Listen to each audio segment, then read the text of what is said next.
प्रिय विद्यार्थियों, आज BA part first paper second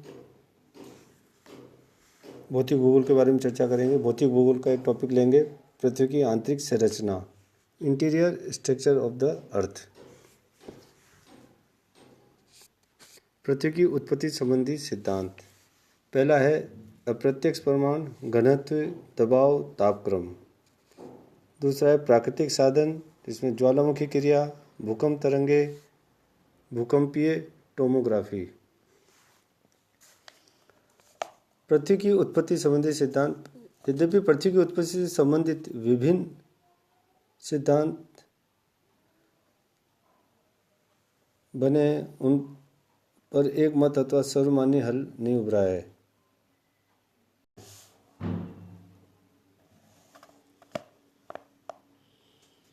ground परिकल्पना के अनुसार पृथ्वी का कोर ठोस होना चाहिए, क्योंकि इस सिद्धांत के अनुसार पृथ्वी का निर्माण ठोस ग्रहणों के एकत्रीकरण से माना गया है। ज्वारीय सिद्धांत तथा लाप्लेस के अनुसार पृथ्वी का कोर तरल होना चाहिए। कुछ परिकल्पनाओं के अनुसार पृथ्वी का केंद्रीय भाग गैस निर्मित माना है। इस प्रकार महाविस्फोट सिद्धांत के अनुसार भूगर्भ ठोस होगा। वास्तव में भूगर्भ ठोस होगा। वास्तव में भूगर्भ ठोस अथवा तरल हो सकता है, जिसका पूर्ण निराकरण अन्य परमाणु पर हो सकता है।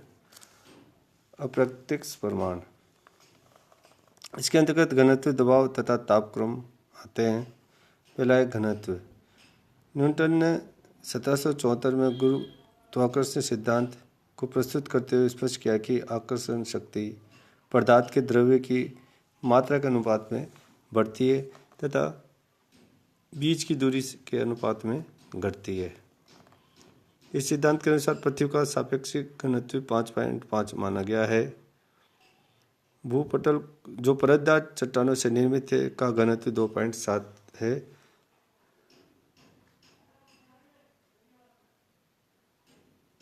इस सिद्धांत के अनुसार पृथ्वी का सापेक्षिक घनत्व 5.5 माना गया है। भूपटल जो परतदार चट्टानों से निर्मित है का घनत्व 2.7 है, जो नीचे रवेदार आग्नेय चट्टानों के रूप में बढ़कर 3 से 3.5 तक हो जाता है।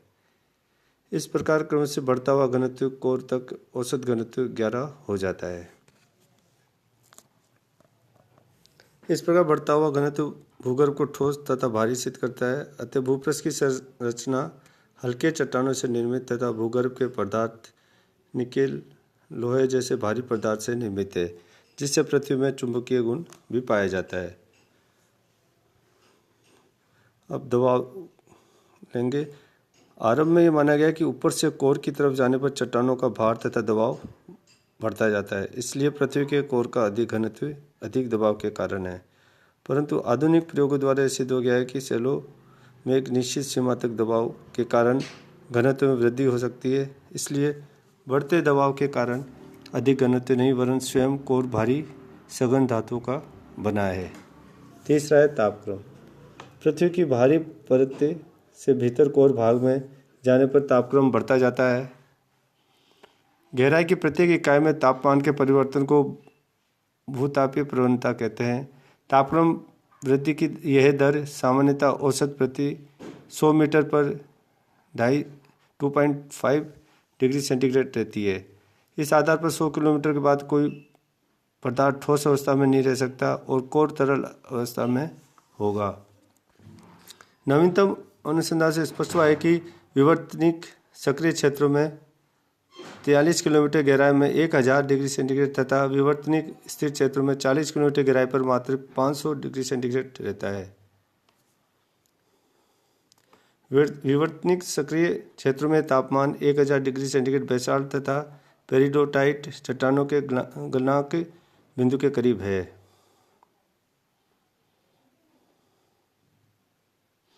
तापमान की इस दर से पृथ्वी का केंद्रीय भाग पिघला हुआ होगा, परंतु वास्तव में ऐसा नहीं है।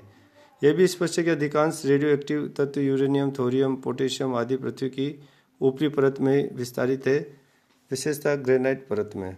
पृथ्वी में तापमान की प्रवाह आंतरिक भाग में बाहरी भाग की ओर होता है। यह भी पता चला है कि पृथ्वी की चट्टानें ऊष्मा की अच्छी संचालक नहीं होती।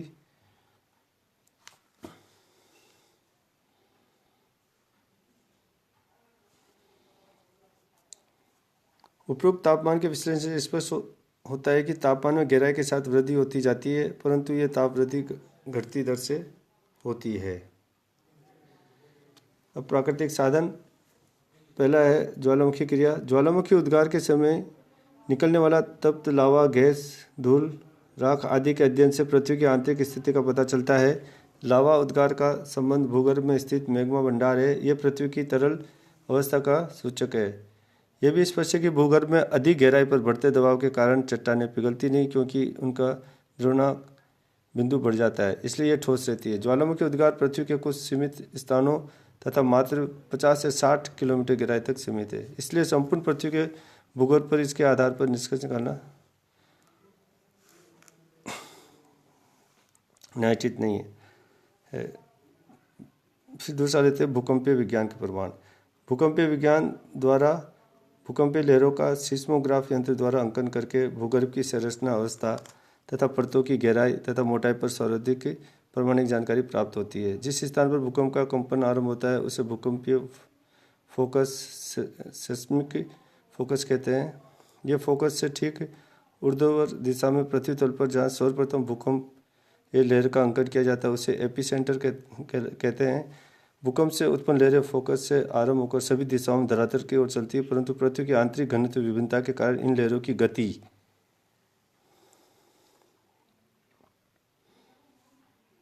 एक लहर का कई भागों में विभाजन, लहर का टकराकर दूसरी दिशा में परिवर्तन तथा दिशा में परिवर्तन,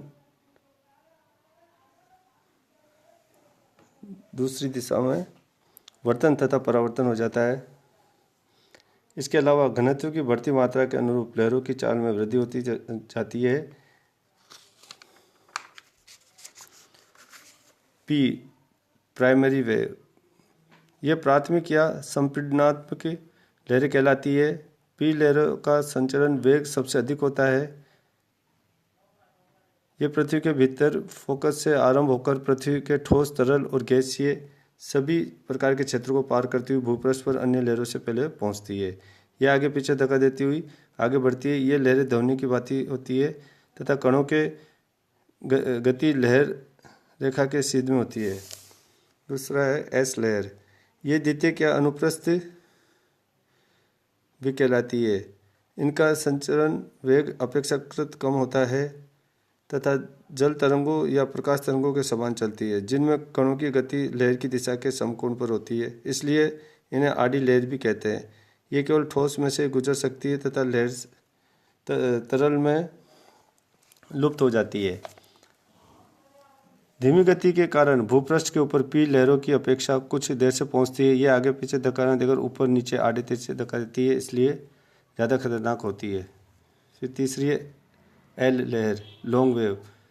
इन्हें धरातलीय अनुदैर्ध्य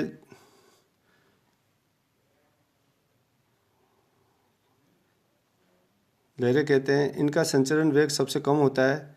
यह फोकस से उत्पन्न होकर हल्के रूप से आगे बढ़ती है और धरातल पर ही सीमित रहती है। यह सर्वाधिक धीमी गति के कारण किसी स्थान पर पी तथा एस लहरों के साथ पहुंचती है, परंतु यह सबसे खतरनाक मानी जाती है क्योंकि सबसे अधिक धक्के इन्हीं से लगते हैं।